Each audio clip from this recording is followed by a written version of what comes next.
You know that saying that a picture paints 1,000 words? Well, that's the perfect description of the moment that was captured during the Brazilian Grand Prix when Max Verstappen took the lead of the race and simultaneously Lando Norris slid wide at turn 1 and dropped down the order. I think when we look back at the end of the season, that picture will be the definition of where the championship was won for Max Verstappen and where the championship was lost for Lando Norris. The entire weekend in Brazil really was kind of topsy-turvy in terms of the outlook for the championship, because after qualifying it seemed quite inevitable that Lando was going to take yet another chunk of points out of Max and cut down his championship lead even more. To confirm to all of us that Max wasn't just going to wrap this championship up in the next races or so, this was going to go down to the wire. And McLaren clearly looked the team to beat in Brazil, certainly on the Friday and the Saturday.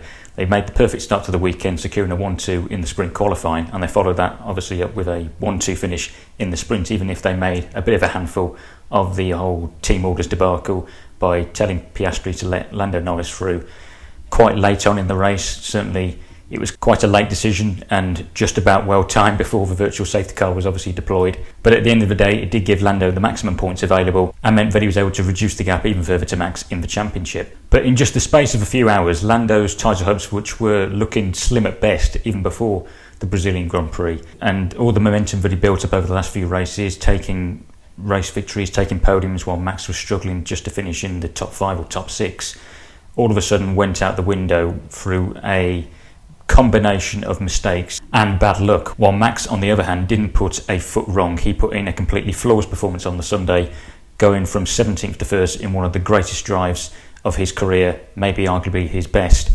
And the way that he came back from his Q2 exit, that shock Q2 exit, coupled with the grid penalty for changing his engine, really was something to behold. And now you'd have to say that he really has put one hand on winning a 4th consecutive World Championship. I really do think that you've got to give Max credit for the way that he overcame what was yet another difficult weekend for him in Red Bull, because judging by the start of the weekend on the Friday and the Saturday, Red Bull yet again were playing catch-up.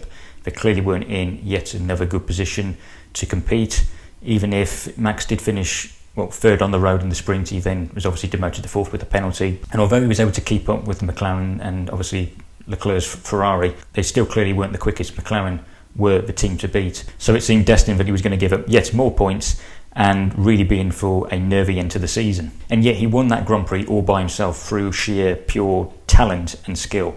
That's what I love about the wet conditions, is that it is pretty much all on the driver. It's nothing to do with the car. This is where the drivers really shine and they earn their big bucks. And Max really showed not just why he's a world champion, but why he's such a valuable asset to Red Bull. Christian Horner said how Verstappen was invaluable to Red Bull, which I think is absolutely spot on. And I think it absolutely epitomises the drive that Verstappen put in Brazil. It was right up there with one of his best drives, and I think it really does show the golfing class between him and Lando, whereas Max is a world champion, he has that world champion mindset, Lando doesn't, and this is something that really shows where he is weaker compared to Max in a head-to-head battle. This is something that Lando clearly needs to work on. It's his self-confidence. We know just how tough he can be on himself, particularly if he feels that he hasn't delivered. What I think was disappointing with Lando was the way that he kind of conducted himself after the Grand Prix.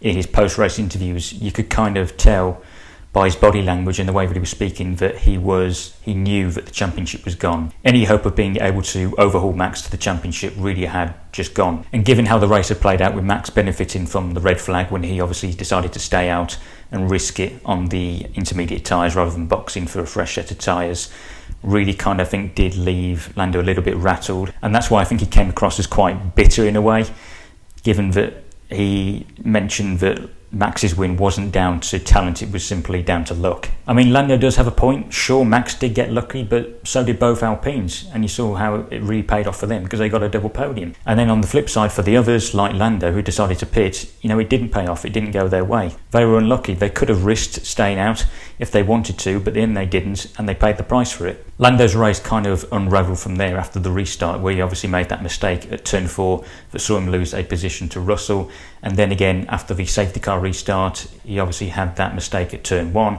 went on to the runoff and rejoined down the order. He lost about 3 places with that mistake. It's now got to the point where he now needs a miracle to overturn the points deficit to Max in the championship, and only makes the mistakes that he made earlier in the year and McLaren's inability to apply team orders in Hungary and Monza look more apparent as sort of the moments that they'll look back on at the end of the season really as where they lost this championship. But I actually personally think that it's actually a good thing that Lando is probably going to miss out on this year's World Championship, because I think, judging by how he's performed this year, I don't think he's quite ready to be a world champion just yet. Whereas before it was about Lando needing a car that was capable for him to fight for wins and fight for a title, now that he's got that at his disposal, it's now more of a question of him needing to iron out those weaker areas, those mistakes that have ultimately cost him the chance of being a world champion this season. I actually think Lando will gain so much from this year, even more than he might think, because at the end of the day, it's about building blocks for drivers that are up and coming and clearly ready to challenge for world championships, and Lando is that driver. We know that he can beat absolutely anyone on his day, so it's all just about him needing to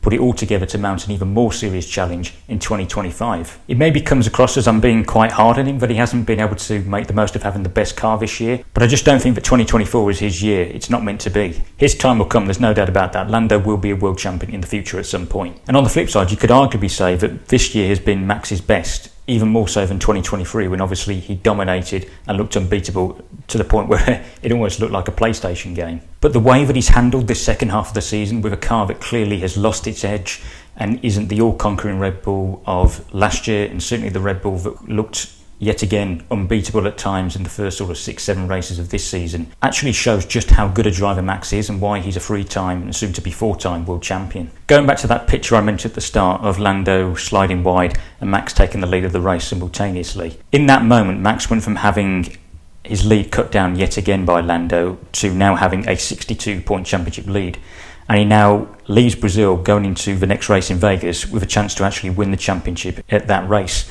If he leaves Vegas with a 60-point lead or more, he will be world champion yet again. Given how strong McLaren have been in recent races, particularly in the dry, I actually think that Max will probably more likely have to wait till Qatar to wrap up this championship rather than win it in Vegas. But obviously we'll see how Red Bull perform on that particular circuit. But nevertheless, Max fully deserves to win this championship. It would have been painful for him, I think, to have lost this championship with holding such a big lead. I think at one point he was more than 80 points ahead of Lando around sort of Austria, Silverstone time, so that would have been really difficult for him to have dealt with had he lost this championship through simply not having a good enough package. Norris has put up a good fight, there's no doubt about that. He's a worthy contender for this championship, but I don't think he would have deserved this as much as Max has. And Lando has always said that he wants to win a championship on his terms. He doesn't want to win it through luck or through team orders or anything like that. So if McLaren are just as strong next year in 2025, Norris can show just how much he's grown as a driver and right the wrongs of this year to win the World Championship in 2025. Well, that's it for today's video, guys. I hope you enjoyed it. Don't forget to like the video, and if you are new around here, to subscribe to the channel. Thanks for watching, guys, and I will see you in the next one. Goodbye.